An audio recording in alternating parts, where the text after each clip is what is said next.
Now we have to find the characteristic function of a standard normal distribution. The probability density function of a standard normal distribution is given as this, with y ranging from negative infinity to positive infinity. Now, if we are deriving a characteristic function of any random variable, we use this equation. That is the expected value of the exponent e raised to the exponent of ity.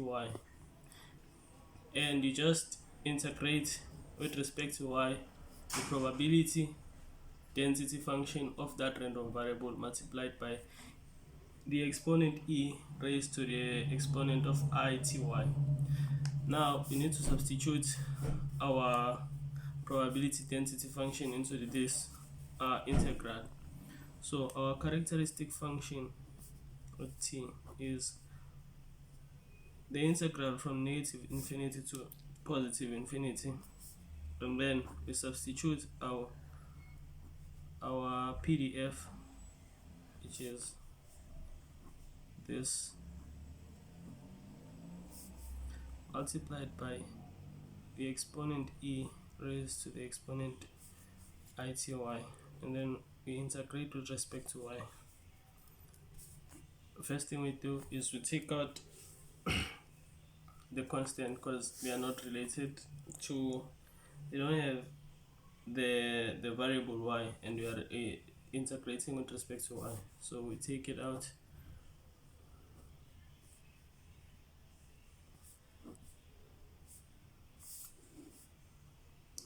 Now we have e powers of the same base, we add the exponent plus ity dy.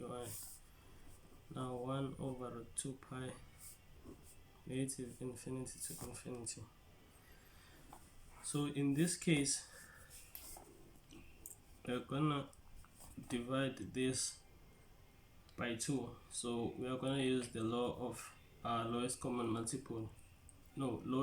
denominator, which is, in this case, we divide it by 2, and then in the numerator we'll have y squared minus,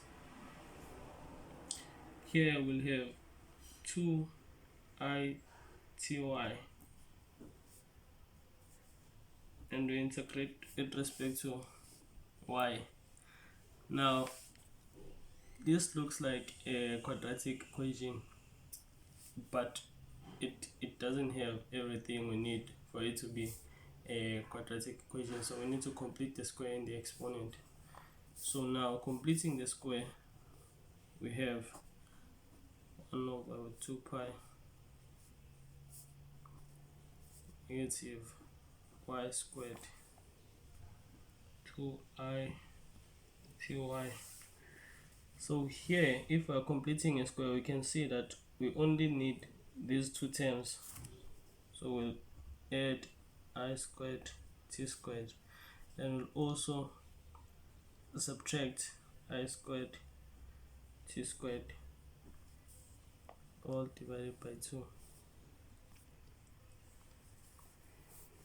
Now that we've completed the square, you can see that this is the same as 1, because these two can cancel each other.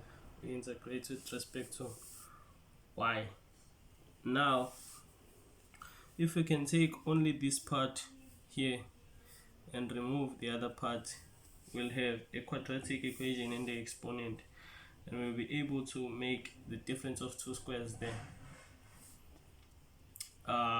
So now make this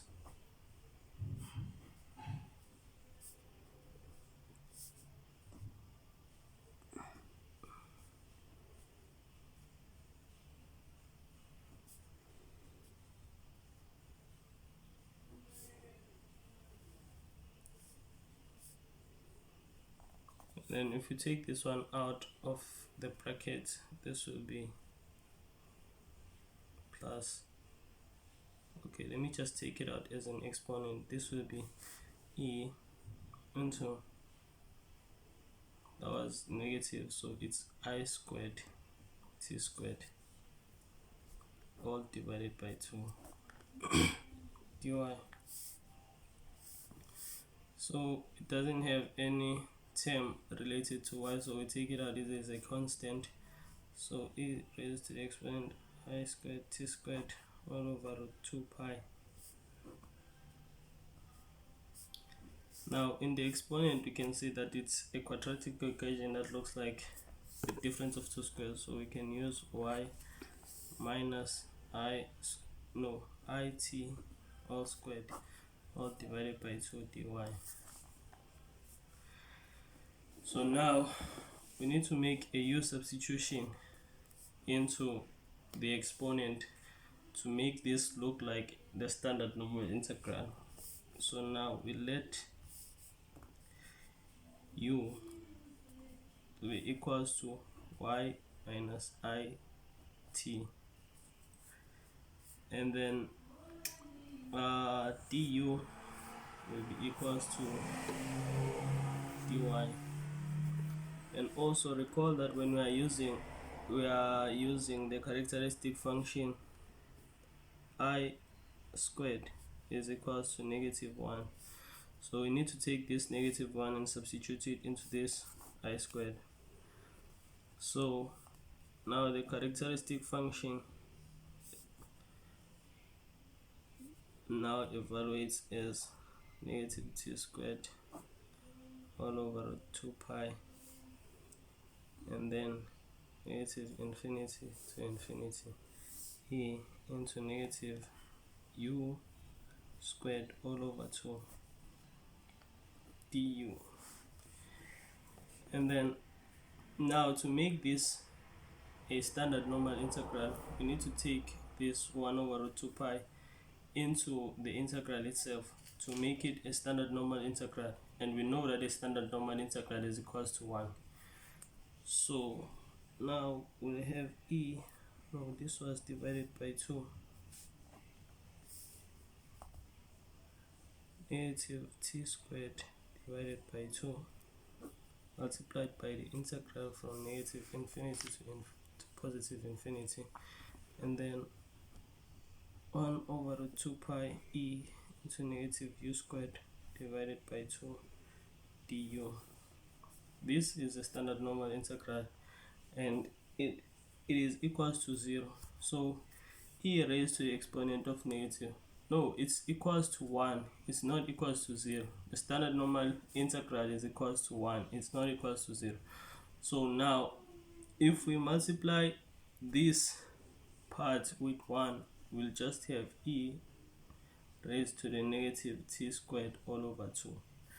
That is now the characteristic function of a standard normal integral. Thank you.